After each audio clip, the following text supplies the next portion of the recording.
Welcome back to another episode of the Be That Christian podcast. I am your host, Alex Gibson, and with me is Bryan Rush. Hey, buddy. There we go. Wow, first episode where I don't give you an adjective. I actually like that. It's just Bryan. It's, okay, let me restate it, is dramatic pause, Bryan Rush. Nothing special here. I want to insert like, what is it, like the Marvel sound? Do-do-do-do-do-do. Pans and Brian's wearing a Spider-Man costume. Pointing. Yeah, pointing at each other, the meme. Well, again, know it's been a while. Tried to warn you all ahead of time. Camp season's busy. Oh, yeah. There's a lot going on, and we just got back from Hillsboro not that long ago. So the heat or the real busy time of camp season's over now. Mm-hmm. All the camps are in the past. There may be like a couple more like around the late summer, fall time. Yeah. But this is what we call camp season. Is usually the middle of summer. It's where most of your major camps are, and it was a good time. I will say that Hillsboro was pretty, because I didn't get to go last year to Hillsboro, where I only had so much time I could take off. But I was able to go this year. Nice.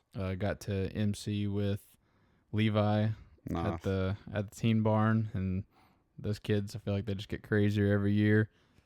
But there were actually quite a few people that were baptized into Christ. Awesome. So that was really cool to see. Even on like, and usually that's something like you see like later in the week, as everything starts like coming towards the end. But you have people like coming like the first day. Oh, wow. And that's something you don't see very often. But so that was really cool. And I got to hear, I usually don't go up to the adult barn, but I did get to hear one message by a guy named Bob Russell, which you probably don't know who that is. No. But he is a older guy, really. I think he's like maybe like late 80s, early 80s. Cool. But I think he spent a lot of the last part of his ministry up in Louisville. And I don't know much about him, but there were some people that didn't want him there, some people that did. It's just kind of one of those controversial things. But what I heard was good. But I do also know that he has in the past said some things that may put people off a little bit. But like I said, up until like hearing that he was going to be speaking, I had no idea who he was or no idea what he had done, said. So for my little bit of research I've been able to do, I have no opinion on him. I do know, I did read some stuff that he said that was kind of like, well, maybe you shouldn't have said that. But then again, I think, if I apply that sort of rhetoric to everybody that I've heard, even, myself, I'd probably have just as many bones to pick with myself as I would. Ain't nothing of us perfect.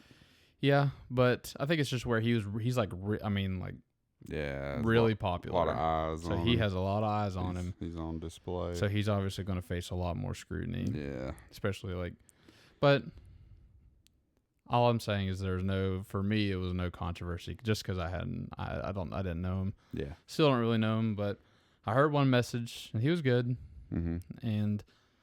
But the whole Hillsboro experience, Hillsboro is always a ton of fun. It wasn't crazy hot this year. Oh, nice. But this is the first year that we ever got to stay in a camper. So every single year we stayed, or since we've been married, Bree and I have stayed in a tent. We got to stay in a camper this year. Sweet. I mean, you talk about apples and oranges. I mean, it was having air conditioning at your disposal. choice. Absolute glamping. we glamped. Yeah. It was amazing. That's awesome. So yeah, now I feel like I'm never going to be able to go back to a tent. Yeah, buddy. But it was good. I enjoyed it. I think Bree, I speak for her when I say that she enjoyed it as well. But we've been really busy. I already announced that I haven't took a new ministry up in Cynthiana. Awesome. Get to work with CJ Epperson. Awesome dude. He is, man. He is. He's pretty solid. And, but up until this point, until I, went and talked to him for the first time, I didn't really know much about him, but I'm really excited to go there and just to be part of that whole family. Yeah. And I'm really excited to see just what happens, because they're already doing really well before I get there, and I just want to help them grow as much as I can. Oh, yeah. So we're definitely motivated, but also it's too far to commute. So Dude, that is, how long of a drive is it? it's about an hour and a half. Hour and a half? Over an hour and a half. Yeah, that's pretty tough one way. So we have we're both changing jobs, moving. The mortgage process has been a nightmare. I hope I never have to do this again. Yeah, it's truly awful. It is. And homes are like $1 million. Way overpriced right now. And you wonder when you look at things that say like average age of the first time home buyer in like the late 80s, early 90s was it's like mid 20s. Now it's like 40. Yeah. Yeah, it's because it's like, who can afford it now? And I mean, it's kind of one of those things where it's like, what can you do? Everybody just rents. So, but we're optimistic about something in the works right now. So, looking to get that taken care of. But moving is always stressful. Even if you just moving in general is stressful. Oh, it is. It is. And then, considering that we've announced it everywhere else, don't care to announce it now. Yeah, buddy. Bree and I are having a child. She is with child. And it's mine. Praise the Lord. Crack me up. I just say things. That's awesome. And so a funny story, right? Mm-hmm. So there's this thing, right, that you can do called a sneak peek test. Ah. And at 6 weeks, you are able to have like your blood drawn, and they can do like this test to determine whether it's going to be a boy or a girl. So you can find out like fairly early. That's pretty early. So we found out that it was a girl, and the birth date's supposed to be like around late February. Mm-hmm. So we had first like actual doctor's appointment the other day. Oh. And we thought at that point she was 12 weeks. But the doctor told us that she was actually 10 weeks. So we thought or I didn't think about this. She actually did. She had said that those tests, like those sneak peek tests, anything before 6 weeks, like 6 weeks is the bare minimum. Like the bare minimum. Yeah. And anything before that, it's too early to detect anything. And it will come back a girl every time because she only has female DNA, obviously. Yeah. So we found out that she took the sneak peek test 2 weeks early, and it came back girl, which it will always come back girl. Mm-hmm. So now we have no idea what the gender of the baby is. Wait a minute. Well, so we don't know. Yeah. Oh, I didn't know this. Yeah. So we're going to have to go back and do another test to sort of figure out, what we're working with here. Yeah. So we really don't, and it states because we've already bought clothes. People have bought clothes for us, and we're like, oh my goodness, Pump the brakes. Like, hold on. Yeah, wait a minute. So, yeah, we're it's been a lot. It's been fun. It's been a grand time. Baby's like, stop misgendering me. Yeah, we've already misgendered our child. That's funny. It's not even born yet. That's tough. Yeah. But that's just on top of everything else we have going on. So we have just a lot. It's just, and we're excited, but we're also stressed at the same time. So just trying to get through. So if you're wondering why we haven't been doing episodes, there's just a lot. Mm-hmm. And Brian's got his, you got your own stuff going on, work, the whole nine. Yeah. So we're just trying to navigate life right now. Oh yeah. And we wish we had more time to do these, but we are going to this episode, we're going to be talking about what it means to be the church. or what is the church? And I'll dive into a little bit more whenever we get to a bigger brain time. But for now, if you're no stranger to the podcast, you know that me and Bryan like to talk about nerdy stuff, movies, things like that. And this has been a big year for movies. The theater experience is starting to make a comeback. It is a little bit, which is, a good thing. Which going to the movies is still expensive. I mean, like, we saw a movie back in March, and it was like $50 between like the snacks and everything, and that's like, oh yeah, if you want popcorn, you got the finances option. Yep. Would you like to use Klarna? Yeah, this is 4 interest-free payments. Would you like to use Klarna or Affirm? Pay him for. Yeah. It's crazy, dude. It is crazy, but at the same time, I was one of those people that, like, when I was even just a teenager, like between the time that I could drive and between the time I became a real adult, there were times where I would go to the movies by myself. And I didn't care. Like, I mean, I may ask like a friend, if they want to go, and I don't care to, go to the movies with somebody. But I just loved the movie going experience. And I feel like in my teenage years, I was really fortunate. There were just so many good movies coming out. Yeah. And I feel like there's just like a continuation of a series. Like, you had like the Divergent series, Hunger Games. A little bit before, but like Harry Potter, Maze Runner, all these things. I mean, you just had like this abundance, this plethora of great movies coming out that, looking back on, still love them. But I feel like in the past like several years, it's just been really dry. Yeah, it really has. Like, there's nothing. It was before I got married too.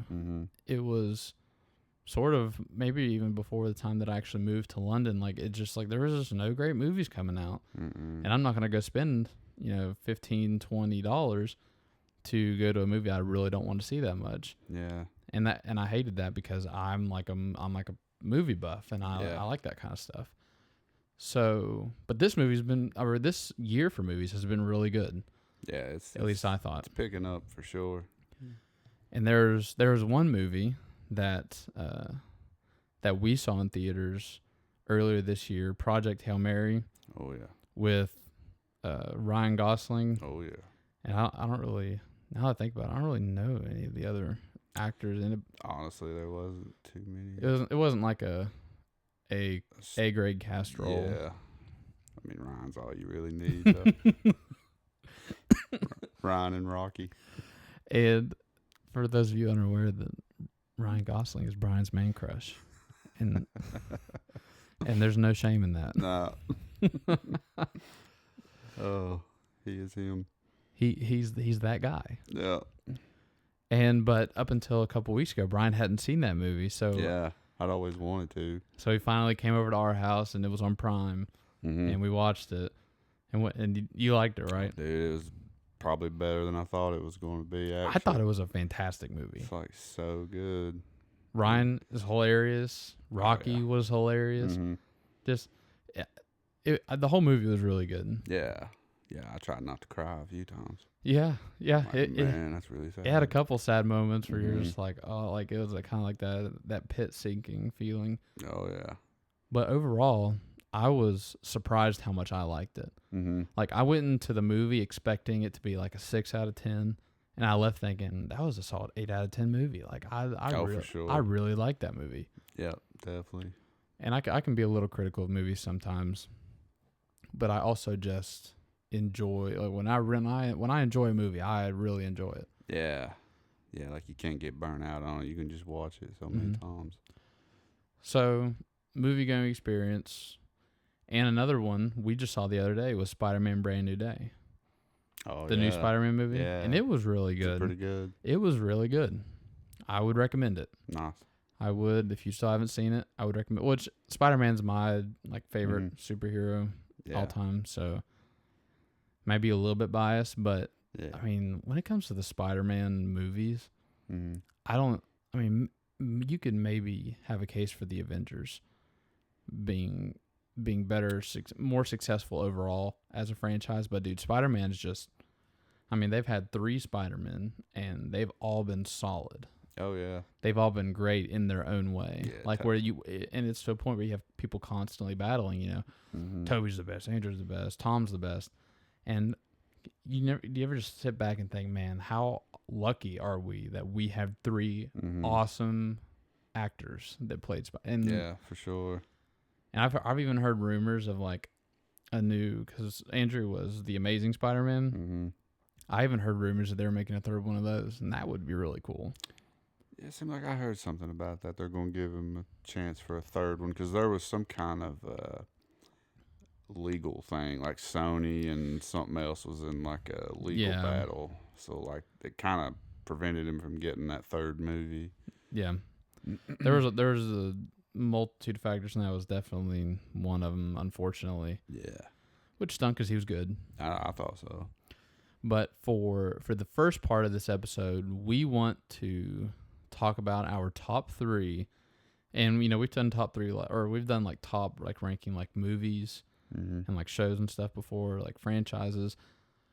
I want to talk about our top 3 movie going experiences. So 3 movies that you saw in the theaters that are like that were just like it's kind of like just like your most solidifying reason why you loved going to the movies. You know what I mean? Mm-hmm. So I think I'll go first for it, since you give you a second to think about it. But I'll go in reverse order. So I'll go 3, 2, and then 1. So number 3, I would probably say Interstellar. Yeah. Interstellar was such a great movie. Mm-hmm. And I've rewatched it a ton of times. I love Matthew McConaughey.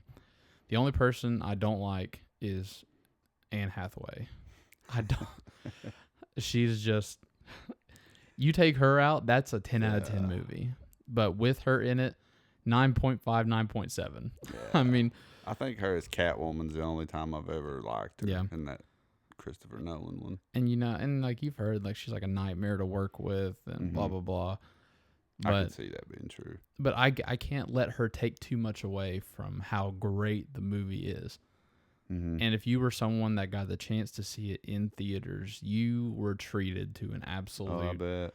I mean, cinematic masterpiece. Mm-hmm. I mean, Christopher Nolan did a great job on that movie. Yeah, his visuals are crazy. And he just came out with that new movie, the Odyssey, which I probably won't watch it, just because I know that he didn't go for full on historical accuracy in it. And there are people that are like Christopher Nolan movie lovers that will watch it, and I've heard a lot of great things about it, but I'm kind of one of those people, being a little bit of a history buff too. Yeah. I'll be watching it and I'm just thinking, man, like this is definitely not what that looked like. Yeah. In multiple areas. And there's been things about his casting choices and stuff. So I'm probably just not going to watch that one. I'm sure it's great in its own right. Yeah. But for my own sake, I probably won't watch it. But at the same time, I won't give my opinion on it, because I can't give an opinion on something I haven't watched, and seems a little unfair to do that. So I won't do that. But that's my number 3, Interstellar. Just fantastic movie. Oh yeah. Number 2, and by the way, these aren't just like I know I said this already before. It's not overall like top movies. Mm-hmm. It's just like movie going. So like things you saw saw in the theater. Yeah, just that were like, it's something about being there. Something about being like watching it, like on the first, before it hit DVD, before it hit stream, before it hit anything. You had to see it in theaters to see it. And so that's kind of what I'm going on. And that was a fantastic movie to see in a quiet, like, on the big screen. So my number 2 is, and this one might be a little bit biased just because this is my favorite trilogy of all time, but the 3rd movie in the Maze Runner trilogy. So it's called The Death Cure. Maze Runner, The Death Cure. And if you were someone that did love those movies, you would know that after the first one came out, great movie. The second one came out a year later, great movie. But the third one didn't come out for like 2.5 years because while they were filming the third movie, like a prop car like had fallen on the main character and like had broke his back. Oh wow! So they he had to go like do like rehab and stuff, dude. and then they had to film it. So Put they it basically on had to hold. stall production, waiting on him to Get be better. able to walk Yeah. again. So, you know, it is what it is. But I remember, like, I was, like, so hyped to see it because I was waiting. And it was. All three movies are fantastic. They are great. Yeah, I really The like story, the continuation, the plot. I could nitpick a few things, obviously, from what I would have wanted to see or see more of, or someone I wanted to see less of, you know, things, ways in the subplot they could have developed more. But overall, the third one is so good. Yeah. It is great. I mean, I'd probably rank them like 3, 1, 2. Like the Death Cure is number 1, and then Maze Runner number 2, and then Scorched Trials, which is the second one I put number 3. Yeah. But they're all great. Yeah, they are. They're good. And sometimes they're movies I rewatch sometimes, and they're fantastic. So, have my number 3, have my number 2, Interstellar, Maze Runner, Death Cure, and my number 1, and this might be really biased, and I know that it was a nostalgia bait movie, but I do not care at all. It was Spider-Man No Way Home, which was the last Spider-Man they came out with. Not so Brand New Day was the new one that just came out. Yeah, that's but the newest. I think it's been like 6 years now. I think maybe I think 5 it or was 6 like years. 2021, maybe. Yeah. So it's been a long time since Spider-Man No Way Home came out. But if you were somebody that grew up watching Tobey Maguire, and then after Tobey left, it was Andrew, and you liked Andrew, and then you came into Tom, and you didn't hate Tom, but you're just thinking, man, you know, those first two guys are so good, and then Tom turned out to be fine. You know, he's great, Peter Parker. Yeah. He blends into the Iron Boy Jr. Avengers really well. Yeah. And I, in many ways, commend him for what he's brought to the role, 100%. It's not my favorite, but Spider-Man No Way Home, it's been this long, so I don't consider this a spoiler alert. They bring back all three into one movie, and I mean, just sitting there, like just I remember the portal scene whenever they bring in, like, they're looking for Tom Holland's Peter Parker, but they open this portal and Andrew Garfield steps through, and you're just like, I mean, mind blown. And then they open it again, and then you see Toby step through, and you're just like melting in your seat. You're like, no way. And you know, it was kind of leaked a little bit beforehand, you know, because you can't. It's hard to keep. You can't advertise a movie without having the cast. Like you see the cast list, but you don't know what's going to happen. I mean, they may just have, like, you know, like they could have like a little flashback role or some but no, they brought him into the movie, and it was. I remember just like the theaters being like electric when it happened. Oh yeah, and rightfully so. It was. If it was nostalgia bait, it was. If you ever want to make a movie and have nostalgia bait, take notes, because that is what you do. That is, and they brought back Willem Dafoe, Green Goblin. That was crazy. They brought back Alfred Molina, Dr. Octavius, Doc Ock. Oh my goodness. Jamie Foxx from Amazing Spider-Man as Electro. Dude. Oh my goodness, dude. It was so, just like, it's kind of like one of those things where it almost like seems like it's not real.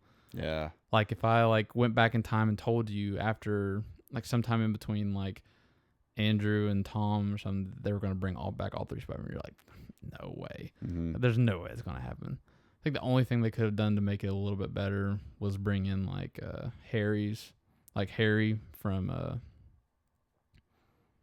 James Franco. Oh yeah, yeah. Peter Parker's best friend from the original. He wasn't in it, was he? No. Franco. No. Yeah. That would have been cool, but fully satisfied with how they did it. It was fantastic. I mean, in rewatching it, it's still like a good movie and stuff, but I wouldn't put it in my it probably wouldn't be in my top 3 Spider-Man movies, which is weird because, you know, you think it's your best time. Like, being there, watching it happen is so much different than just like looking at the quality of the movie, because it is that I mean, it's like I got 1-2 switcheroo by nostalgia, just bam, bam, one right after the other, and I just couldn't take it. It was fantastic, and I loved it. But yeah, that would be my number one. Nice. I don't think that I'll ever be able. That's a solid one. That's like my gold standard for movie going. Mm-hmm. And I know like the Avengers, like Endgame, you know, that whole thing was really great. They have their portal scene, and yeah, I mean, and I thought that was really cool. I mean, I think Avengers have a lot of cool moments, but oh gosh, yeah. But for me, that was like bar none. Yeah. I mean, that's the gold standard for movie going experience right there for me with Spider-Man No Way Home. So that's my top three. Nice. Got Interstellar, Death Cure, and then Spider-Man No Way Home. That's my top three. Bryan, what is your top three movie-going experiences? The experience. Man, that's crazy. There's so many that come to mind. I've got three. My top three, I think, in the top of my head, though. But I've seen so many movies. I can go way back to when I was a kid. Like, the first Scream I went and watched with this girl.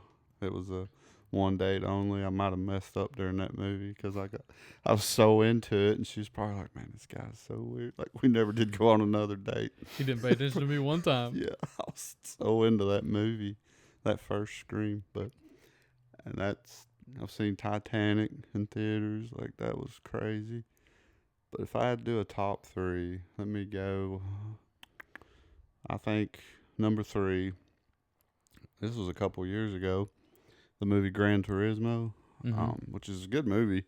It don't get enough support, really. I thought it was great, and it was basically on a true story. Like when they did the driving school for, it was like a Nissan sponsored it, and they really took these top players from that video game. And I never saw it, but I'd seen a lot of previews, and I knew you were excited about that. They put them in a car, dude, and like gave them the chance to have a race car driving experience, and the winner actually got to make a career out of it. So it was, it was all legit. But the movie that night, so we're basing this off experience. That was a good night. Like me and Blake and Cam, we'd went to eat at there was this nice little Italian restaurant in Lexington called Joe Bologna's. I'm gonna butcher that name. Yeah, I think it's. I've been there before. It's really good, and we'd just eat good Italian food. Went and watched Gran Turismo, and dude, the movie it hit like. I really enjoyed it, and actually the theater wasn't too crowded. Like, and it was one of those where the chairs recline and like super comfy. Like, it was a good experience. I would probably put that as my number three for sure, because it was so fun that night. I'm just thinking of the whole thing. It was like the perfect end to like just a good night. Yeah, it was just one of those good nights. Good like summer, like it wasn't too hot, like end of summer time. It was real nice out. Let's see, number two is hard for me because I didn't know. Because there was one night some of us went and watched that Top Gun movie when it come Top Gun Maverick. Dude, that was such a good movie. That was, and then riding a sport bike to watch it. Like when you leave the theater, you're just like, I am Tom Cruise. Yeah, I am Maverick.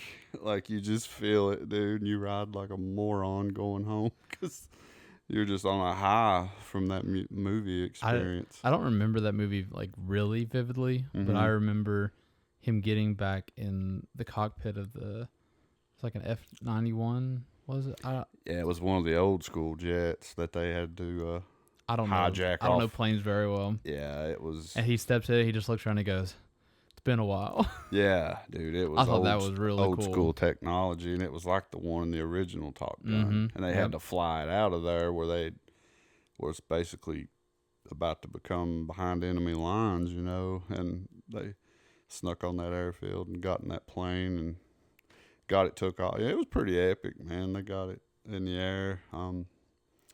That whole movie was great, but I think for my number two though, I'm going to go with back in 2011. This one was almost my number one, but this one was just me and Amy, and that the movie Drive, the one I've talked about so many times. The experience we had when we watched Yeah. it. Okay. I remember you talking about it. It was just the whole atmosphere.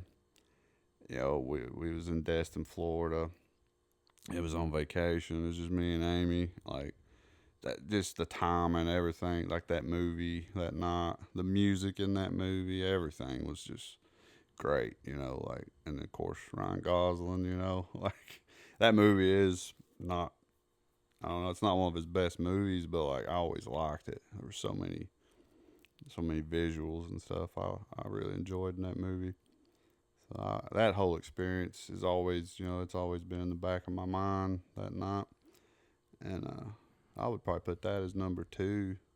And my number 1, the movie, it's really not everybody liked it, but it was the experience. So this is what we're talking about, the experience. Because a lot of people, especially younger people today, don't like really value the movie going experience. That I feel like it's like everything's on streaming now. Yeah. And Disney's like the world's worst for this because the movie will be in theaters for 2 weeks. Yeah. And then it'll go straight to their streaming service. And not just them, but a lot of companies do that. And it's like, man, I wish they would make it easier for theaters to make money. Well, speaking of Disney, this is actually one of their. It's the Star Wars movie. In 2015, the Force Awakens. The Force Awakens. That was going to be one of my honorable mentions. It was the experience because, and the timing really too, because you know that was the same year I lost Amy. You know, like so I'd been in a dark place and wasn't coming out of the house much. So Blake invited me to go with the church group.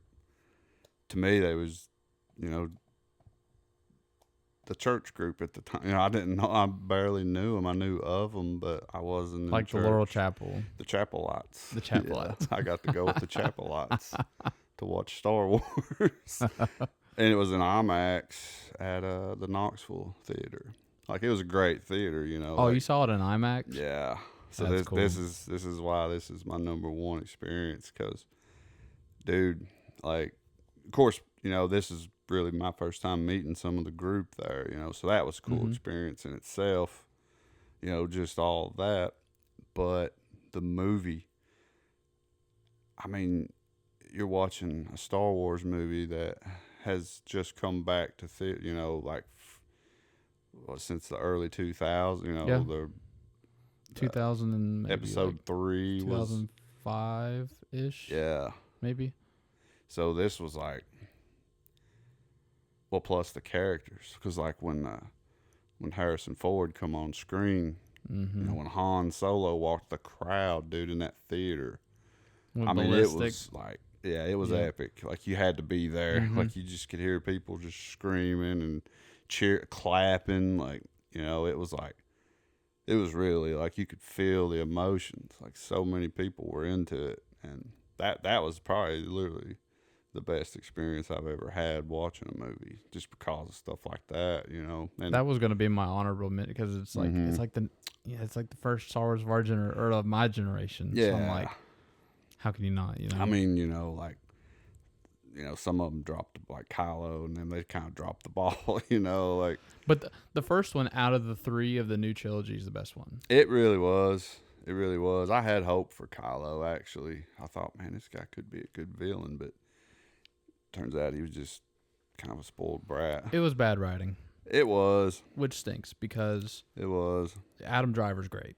I think he's, Adam I've Driver seen him in some is other a movies, and great he's really good, man. He gets into that role, you know. And I have like, you know, I'm like a comic book nerd a little bit. Mm-hmm.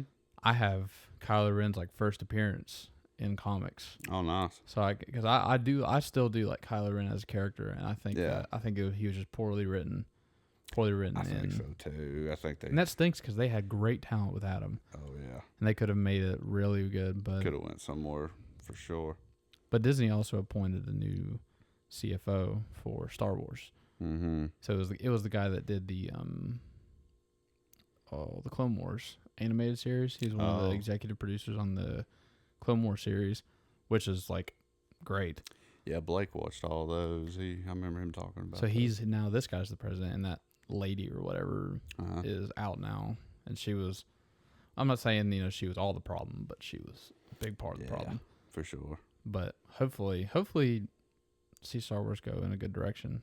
Mm-hmm. But I'm glad to hear that was your number one movie going. Yeah, dude, that experience was like that. That's probably definitely my number one. Nice. Yeah, because the other two are more of just like core memories. That's a good time with Blake and Cam, and of course that time with Amy back in day. That's always been my favorite trip. We've even talked about our favorite vacations, and I've brought that up. Yep. And we did watch that movie while we was down there, and it hits there. But I couldn't put that. I almost put that as number one, but that Star Wars experience was crazy, dude. Like, you just had to be. And IMAX is pretty cool. I mean, it's like, I don't think I've ever seen an IMAX, seen a movie in IMAX. It's cool. Like, it's almost too much. Like the noises. Like, if your head starts to hurt, man, then you're kind of coming out of it like, oh dang, can they turn this down just a little? Because it's like it's meant to be like immersive, overbearingly loud, dude. Like, if you start getting the slightest bit of a headache, you're kind of in trouble because it's just gonna get worse, especially an action movie. But that's the whole point of IMAX. I mean, I don't know why anybody would go watch a romance or whatever in IMAX. Like what's that all about? In IMAX. I really felt that. Man, I felt like he was crying on me. I was so immersed with that hug. I felt like I was in the bed with the with the two old people. I died with them. I died in that theater. Oh, that's awful. Yeah, IMAX is for action. Yeah, I'll die on that hill. I'm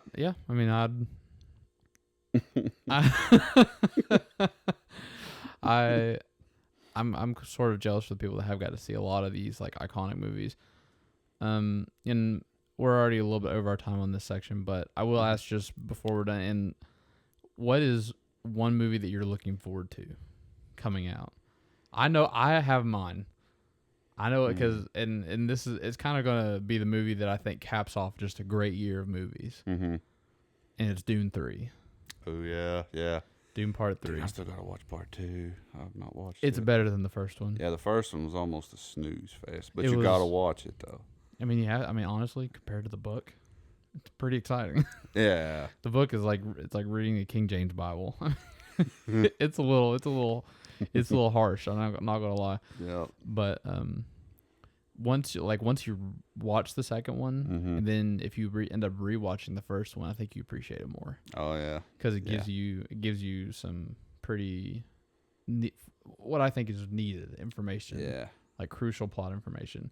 Yeah. And I think they're going to be continuing the series for a long time. I think it's going to go way past 3. Yeah. So I think they were taking their sweet time with 1 because of the success that the novels had. So, and Timothée Chalamet, I like him a lot. He's taking off. I do like him a lot. Yeah, he's a solid dude. Yeah. Zendaya, take it or leave it. I'm not crazy about Zendaya, but yeah, she's kind of everywhere really right now. Kind of like Sydney Sweeney, like she's all over the place. It's like I said, it is what it is. But I'm excited for him and for the series. But that's my. Do you have any movies that you're looking forward to? Like haven't come out yet. Dude, there's the Insidious movie that's coming out, but I don't know. Yeah.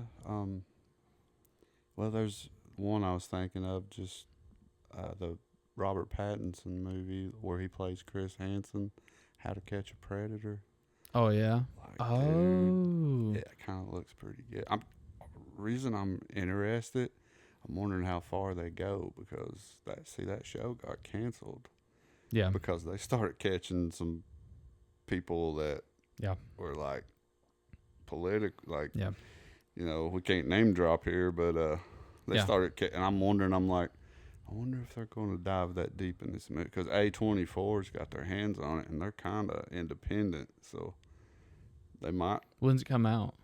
Honestly, don't know, but I think it's pretty soon. I think it may be this year, probably more like because it's kind of creepy, like the preview I watched, dude. Robert, it's like mystery thriller type. Yeah, Or yeah. Like Robert Pattinson's almost kind of creepy as Chris Hansen. You know, Chris Hansen still does that stuff. Yeah. But they don't have like a. I don't think they have a cable show. I don't. No, I think they just do like social media stuff. Because they started catching people that they didn't want publicized. You know, this is all publicly. Blur their face. Who cares? I think it's called Prime Time. I think is the name of the movie. Oh, really? I don't know actually. It's pretty bad. I'm on here talking about a movie. I'm so excited for this movie. I don't even know the name. I can't remember what it's called. It's Chris Hansen. Well, that's cool. I hadn't even heard about that, so should be pretty good. But that's gonna do it for the first part of this episode. So let's go ahead and we'll move into our big brain time. Oh yeah.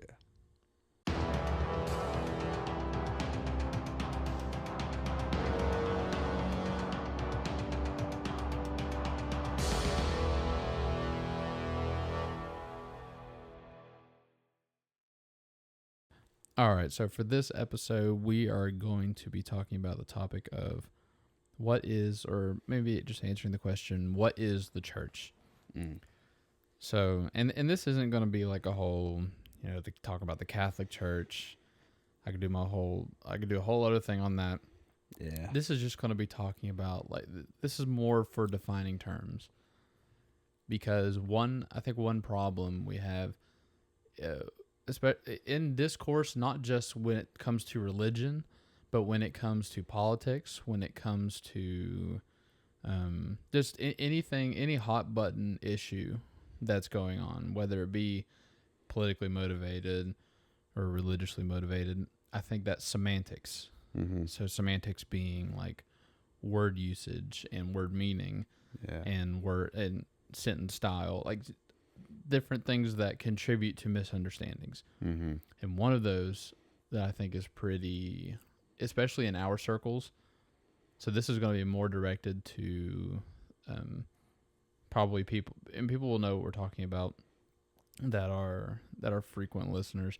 Mm-hmm. And this particular problem with semantics is defining like what the church is and what it means as far as what it is, and why that it's so dangerously misinterpreted, and how there are, and this is, my 2 cents for what it's worth, why many churches are suffering for it. Yeah. So when we think of the term church, you may think of, if you sort of if you've grown up in church, you hear, well, we're, and I'm not saying there's a problem with saying things like this, but it kind of like associates in our brain with something, right? Yeah. So you hear something over and over again, you kind of like, it's kind of like learning when you're a kid, you just piece things together on what they mean. Like you don't have to ask what a definition is because you've heard it used enough times that you can make your own assumption. Yeah. Which is dangerous to assume anyways. Oh yeah. But when you hear like, oh, like we're going to church this evening, or, inviting somebody to church, you start to paint this mental image in your brain that the church is now this building that a bunch of people meet at, and meet at once, twice, maybe 3 times a week, and that's what church is. It's like you define it as the assembling together, like that you just define it like just as the service itself, like the church service or the church building. So whenever you hear like, and we might have said this a few times, like we'll say things like the church building, or when we talk about like communion, that's another semantic thing that I'm not going to draw a hard line on it, but people say, well, you take communion, like you don't really. Communion is what you're doing, like you're communing together. Yeah. You're taking the Lord's Supper, right? Yeah. So you're taking the bread and the juice. So you're not really taking communion. You are partaking in communion, like you're a part of it. But like I said, that's a semantic thing. That's not a big deal. But with the church thing, it's a little bit more of a bigger deal, because, for example, you have, when we talk about the acapella, the acapella Church Christ, which is, I haven't got the chance to talk to two, but I have talked to a few. and they have a real big problem with the church building. Mm. So their whole problem with instruments is like, that's when I say a cappella or a certain type of Church of Christ that don't practice non-instrumental.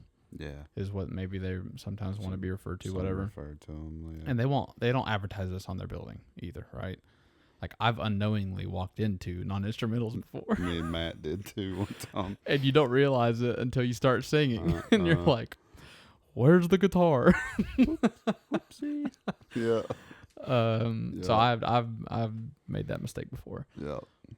But the problem is that they, for those that are unaware, there are some, especially the farther north you get, Mm-hmm. that they may not use instruments, but they won't outright say that it's wrong, and they still view they still view the Christian churches as still being, brothers, sisters in Christ. Yeah. And so there are some out there that don't, but the farther south you go, you have what I would refer to as more militant a cappella. And when I say that, I mean, like, they say, like, if you use instruments in the church building, you are actively in sin, and therefore you are not our brothers. Yeah. They will straight up condemn you for it. And unfortunately, I've talked to more of the latter. Mm-hmm. And that's an extremely dangerous teaching. And I'm just using them as an example for talking about the churches. Their problem is with the building, because they'll say things like, you can listen to K-Love or your Apple playlist, whatever. You can listen to them in the parking lot. Yeah. You can play your guitar in the parking lot. I even heard of a story once, which I can't verify it because I only heard it secondhand, but I fully believe it's true because it's very consistent with other things that I do know. Mm-hmm. Is that this woman was getting married in a Church of Christ. I'm not sure if it was her home church or if it was his home church, but they wanted to get married there, but they wouldn't let them do the piano for the wedding march. What? They wouldn't let them do the wedding march in the building because it's God's house, right? The church is, they have a huge problem with viewing the church as the building. It's God's house. It's where God dwells, which is garbage, absolute garbage. And so for her wedding, they opened up the windows and they had the piano on a truck bed outside. and they played the wedding music from outside with the windows open. Dude, how ridiculous! That's terrible. How ridiculous is that? That's terrible. And because they draw these hard lines with it being used for, like, in the building, like where the assembly is, and where like they actually like assemble for worship and their services and stuff like that. So they have a big problem with viewing the church as the building or calling it God's house, whatever. They're closer to what ancient Israel believed as far as the temple, because the temple had like outer court, inner court, the men's court, Gentile court, and then like the inner sanctuary, and just different things. Mm-hmm. So they almost view like the church building as like the temple in a way, or like maybe even like a synagogue in a way. Yeah. And that's a huge problem. That's a huge problem because, and I want to have a whole episode or maybe even a series, because I could have a series where I talk about legalism. Yeah. And a lot of this is attributed to legalism.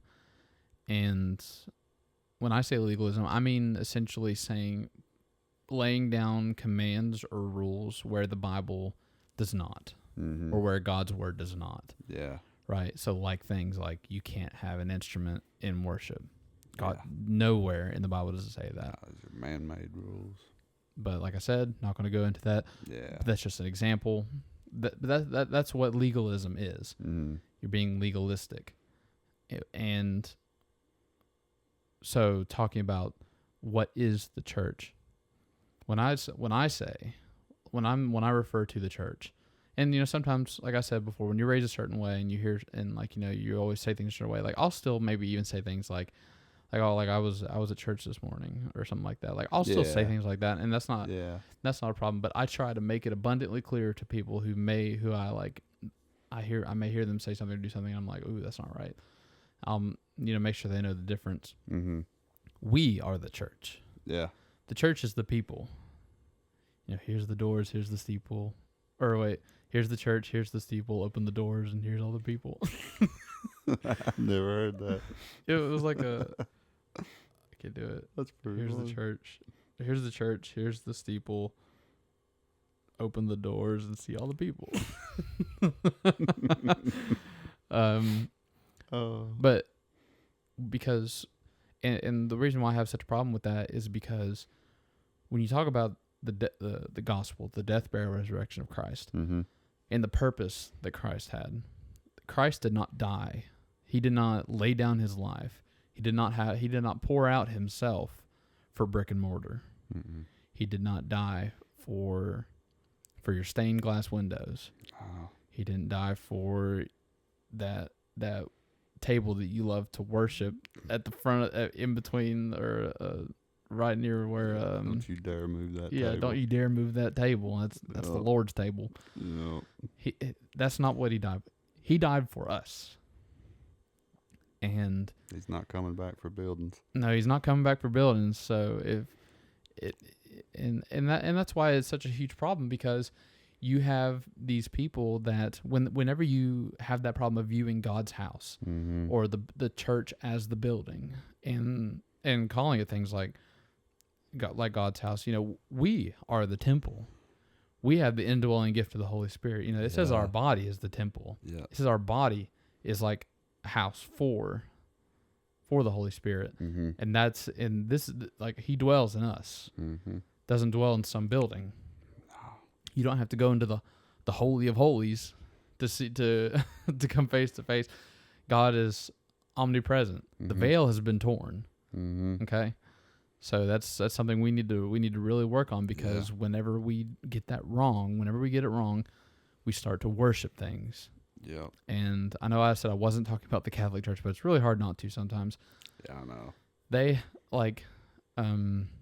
so they have a thing where they can't establish like certain locations, or like certain I don't even know what they call them, just like wherever they hold their mass, without like having some like type of like relic or something that's tied to like the cross, or that's tied to some like tied to maybe Jesus in some way, or one of the apostles in some way. Like that's where they're like, and it's all about this like little piece of wood that they say was like part of the cross or something. Oh wow! Which is a whole thing of garbage on its own.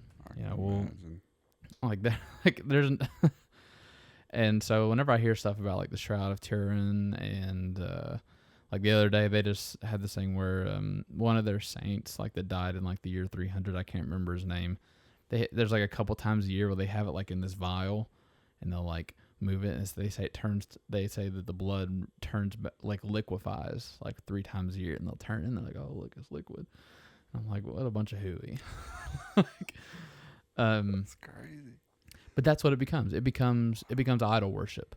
Yeah. So, like, you really have to be careful, because when you take the focus off the people as the church, mm-hmm. and the soul, the joy that was set before Christ, that was us.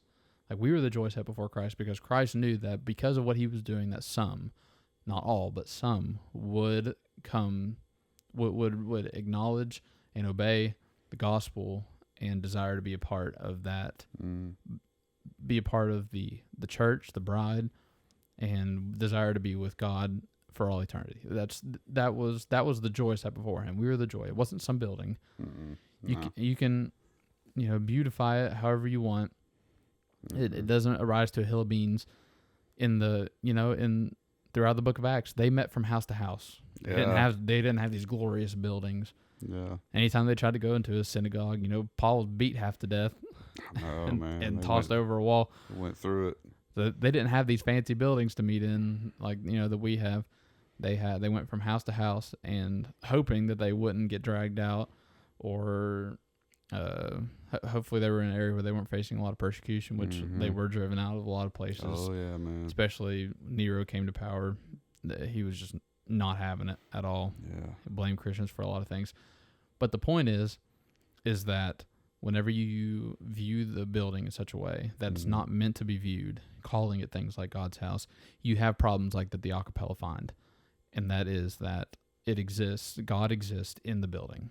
And what you do outside the building doesn't matter as much. Which is crazy. You can't see me. Yeah, I mean it's pretty wild. That is crazy. And I don't mean to pick on them, but it's just from my experiences, it's sort of just like easy target. But we even in our circles, we have problems with this. Yeah. Right. So talking again about legalism, like you heard us talk about like the Lord's table. The reason why we say that is because, you know, a lot of churches, our churches you walk into, you'll notice that they have that wooden table, like in between, like usually separated by an aisle going down the middle, and then at the end there's a table, wood table. Yeah. And this is not all of them, but this is probably a vast majority, right? And I'm like not kidding. Like if you like had to, like, let's say you had some event going on, you had to move it for some reason, people will lose their mind that you moved the Lord's table. It causes a split, dude. Yeah, you can. Yeah, and a lot of you hear something like that and you think that's really stupid. I agree with you. That is really stupid. Yeah. But and a lot of places have suffered for that, and rightfully so. And rightfully so. If you're willing to fight over that, then maybe you're not. Maybe then, and at the same time you're asking God to bless you and your congregation, and you argue over things like where the pulpit is, that stand or whatever, or where the Lord's table is, or the picture of Anglo-Saxon Jesus on the wall, or the way that the windows are painted, or the plaques that they put at the dedicated. It's not as common anymore, but usually used to, I guess, pews, were donated, and they would put like a gold plaque on the end of them, say like in memory of, or blah blah blah. This was donated by. You start messing with that stuff. Yeah. And people get real heated real quick, and it's like, why? Dude, I've had people look at me funny walking in like with a hat on, and like I take my hat off during service. It's just I don't really, I just do, I mean, I don't feel right sitting there, but like literally just walking, some people have looked at me funny just walking in the building, dude, with a hat on. They're like, take that hat off. This is the Lord's church. And it's like, oh, my bad. Dude, my bad, G. Like, yeah, it's really a thing for some people. Like, yeah. There's like rules, like a checklist. And if the dude walks in with shorts or something. Right. Dude. It's like the end of the world. Yeah. Or sandals. Oh, dude. And the thing is that you'll notice, and it's going to become more and more apparent over the next coming years. I truly believe it because, okay, for me, being somebody that has preached in a lot of places and, just spoken in a lot of places, my default go-to is I wear a jacket, suit, tie.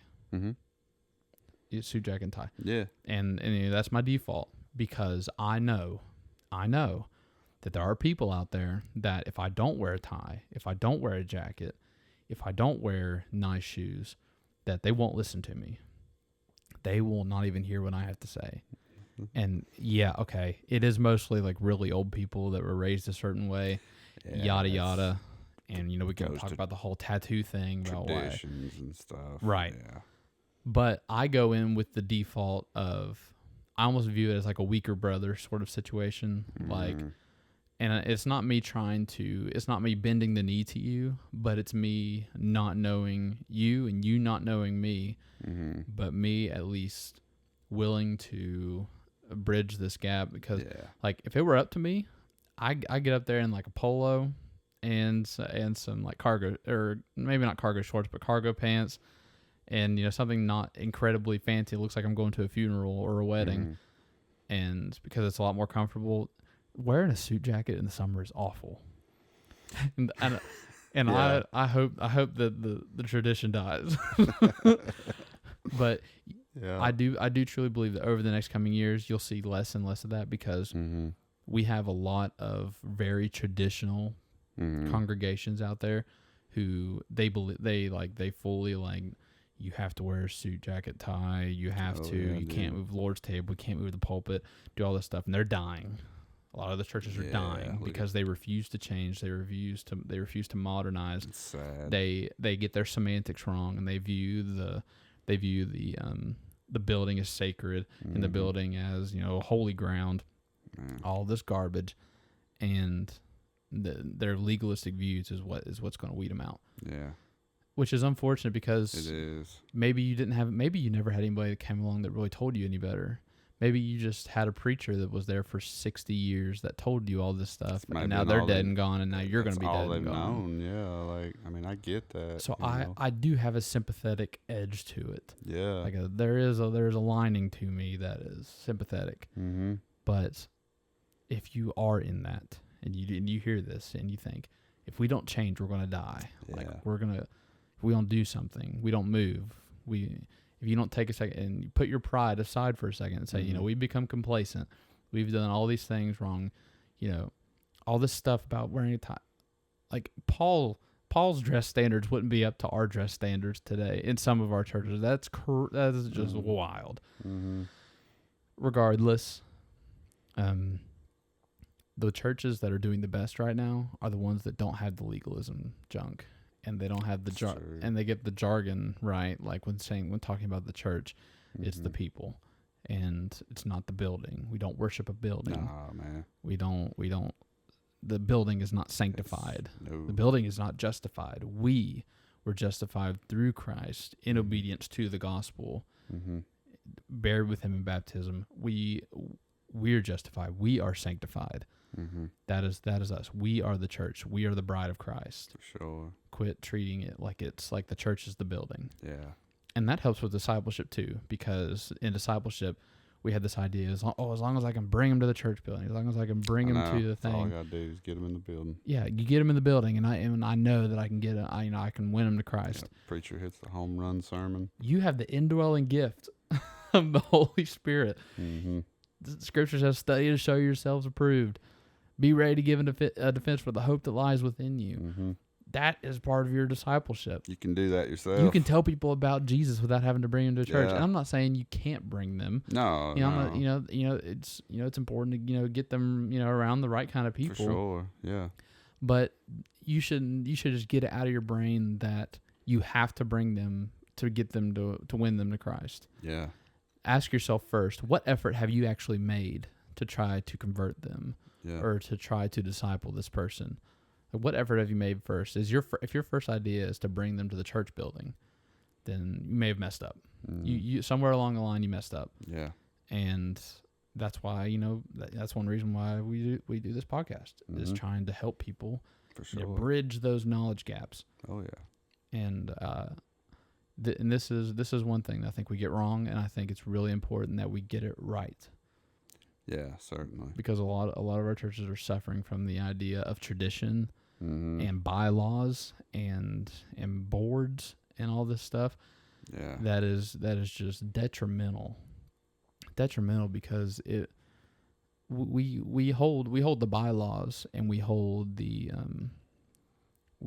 like what happens like in the building over top of what God says, over top of God's word. Yeah. And that's something that at a point I can't abide by it anymore, and I have to say something.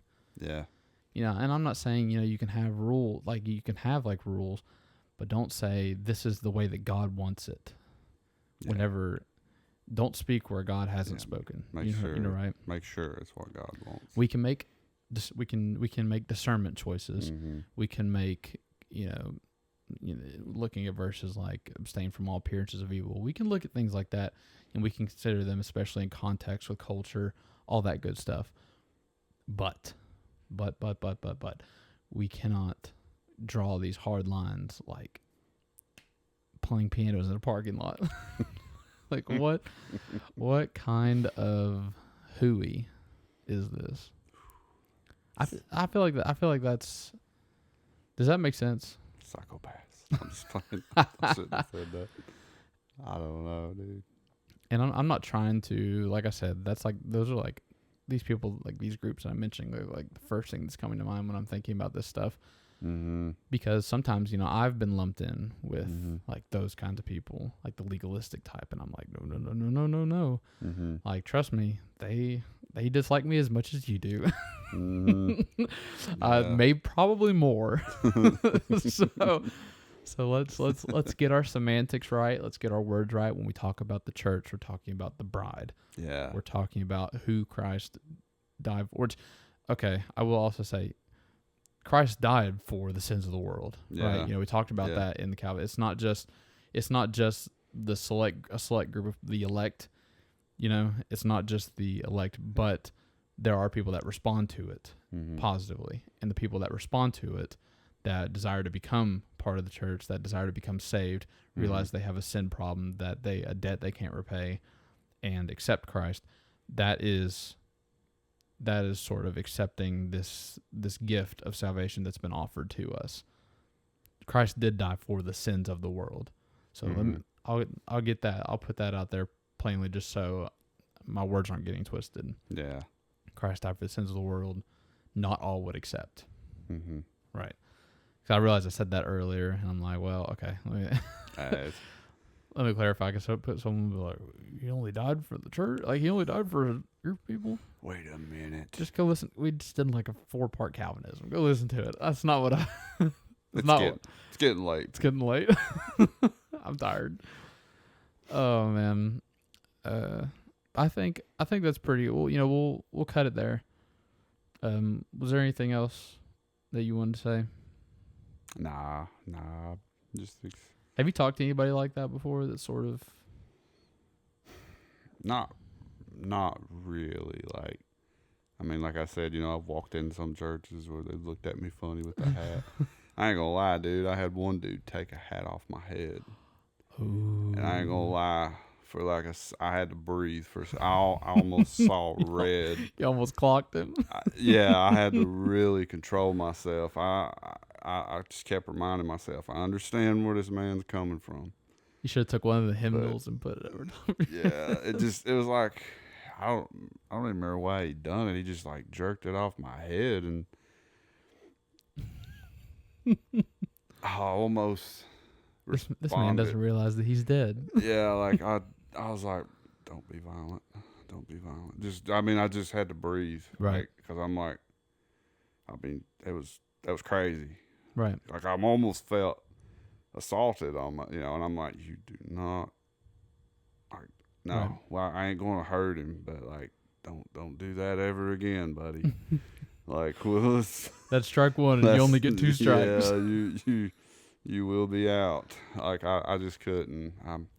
But I just remember that, and it was just a weird environment. And like, so there I sat that whole time, just kind of like, wow, did that just happen? Mm-hmm. Like, I couldn't wrap my mind around what just happened exactly. Like, I kind of wanted to just leave, like I didn't want to even be there. And this was like a long time ago, dude. And it's people like that you're like, they wonder why they're struggling with attendance and why they're not growing as a church. And you're like, like, who does stuff? I didn't even know this guy. Right. Like, who does stuff like that? Yep. But yeah, that's as far as talking with, like, I've just heard more story. I've heard the stories like where they get so upset from moving and stuff, and that's just wild, man. It is. It's crazy. It is. Oh man, there's more I want to say, but I want to do like a thing on legalism too. So yeah, there's a lot you could say about that. Yeah, there's different facets to it, but just important to remember the church is the body. We're the body, right? Yeah. And we're the bride. We're meant to be set apart. We're meant to be a royal priesthood. We're meant to be holy. We're called to be all these things. And just to be clear, it's the people. It's not the building. Yeah. It's not the holy pavement. It's not brick and mortar. It's not the steeple. It's not the stained glass. It's not your Anglo-Saxon Jesus picture. It's not all of these things. It's the people. Yeah. And I think if we can bridge that gap in some people's minds, they would be so much better off for it. I think so. I think the numbers would improve and everything. Man. And a lot of them may even say things like, "Oh, I always thought the church was the people." Okay, well, if you don't have a problem with anything like that, then look at all those other things that we talked about. Like, would you have a problem with somebody like they want to use chairs instead of pews? How would you feel about that? If you're seething if you're seething about that, then yeah, you probably have a problem. Yeah, look in the mirror. Yeah, you have an issue. But well, like I said, cut it there. I will say again, I appreciate all you guys that like to tune in and listen to us. Yeah, buddy. We enjoy what we do for sure. We do have some changes. We're gonna try to record episodes as needed, as available. We don't really know what it's gonna look like after we move, just because we won't be here anymore. So we'll try to figure something out for the future. Maybe see if CJ wants to get in on a few episodes or do something. I like CJ. I do too. He's cool. I'm excited. A lot of things changing. But like I said, we're going to try our best. And if you need more than that, I can't help you. But if there's nothing else, appreciate you guys. And until next time, just be that Christian. That part of the church Christian, not the church building Christian. Thank you guys. Yeah.